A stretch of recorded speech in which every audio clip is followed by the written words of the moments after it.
I really hope and pray there's another version of me in another universe who is watching a really amazing Doctor Strange sequel than I did. I mean, anything's possible. Oh boy.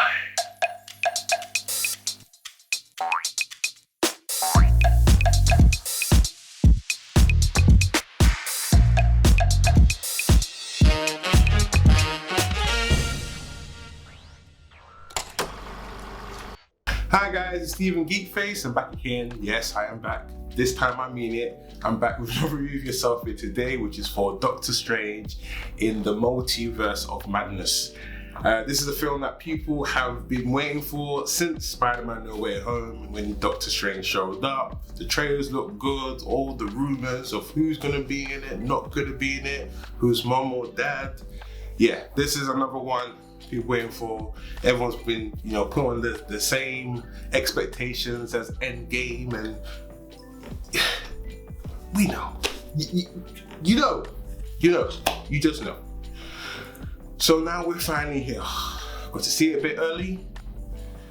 Let's talk about it. Let's not waste no time, because you're only here to find out is the film good or not. You're gonna watch it anyway. That's what you can, But I will say one thing, really small spoiler. In the film, there is somebody that constantly is asked, are you happy?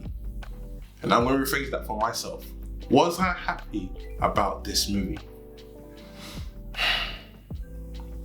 Let's talk about it.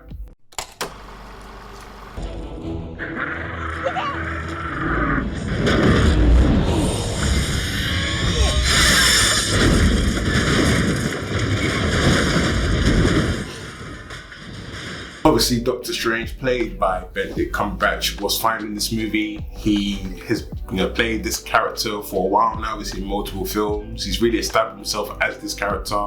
And as other characters you've seen in other films, you can't see anyone else playing it. He did a fine job with what he had. I like that he got a chance to really, play different versions of himself, so to speak. And it really works in this movie for the most part. Newcomer Xochitl Gomez, who was a great addition to this film, plays a character which I won't go into. You need to see the film to know exactly who she plays. But I thought she was really fun, interesting character, and hopefully we get to see her more in other films down the line. What they do with her and her being like the main reason of the story, it was good. It was fine. Now, Elizabeth Olsen is the star of this film. She doesn't play. She really gets to shine in this movie. Now, have you seen what happened to her in WandaVision? They elevated to the next level, and she was sinister. Like, when they first see her in this movie, I was like, okay, all right, Elizabeth, go in. I'll go with the acting chops. Even though some of the lines were cheesy, but I think she did a really good job of it. And like I said, she is the main reason why this film, for the most part, works. The rest of the cast was fine. All the additional characters who pop up or may not pop up were fine in this movie. I will say that the film is very ambitious, probably one of the ambitious things they have done so far. And in terms of, bringing the comic book to life, this is the strongest they have done. Sam Raimi, as much as you guys know, is the famous director for the Evil Dead movies. He's also the guy who directed the original Spider-Man, Tobey Maguire movies that we had in the early 2000s. He's director on this movie, and he really shows his horror tropes in this movie from especially from the Evil Dead 2 and 3. It's really in this film, and I would say this is the MCU's most scariest horror themed film they have done so far.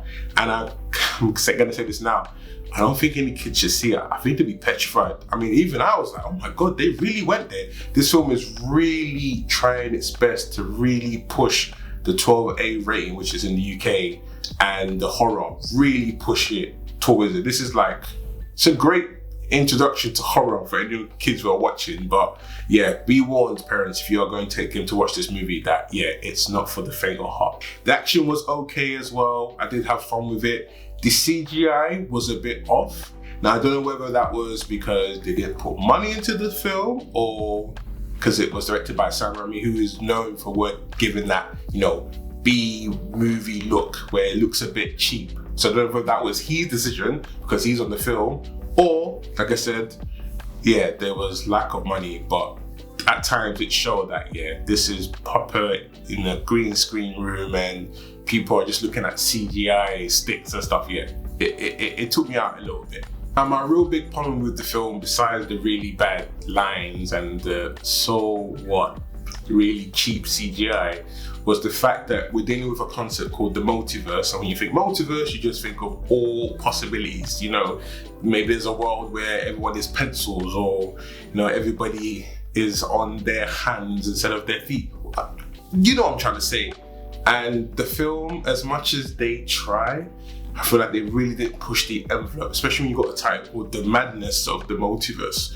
So you're thinking, when you hear that, okay, with Doctor Strange and in the MCU, the possibility is endless, and they keep it very safe. And I really envy everyone who didn't see any of the trailers, because if you didn't see any of the trailers, I feel that you're gonna have a better time than someone who has seen the trailers, because there isn't really much else, any other big surprises that audience potentially could take from this film. Now, don't get me wrong, this film is still a good time, and I feel like the hardcore comic book fans will really have a good time out of this.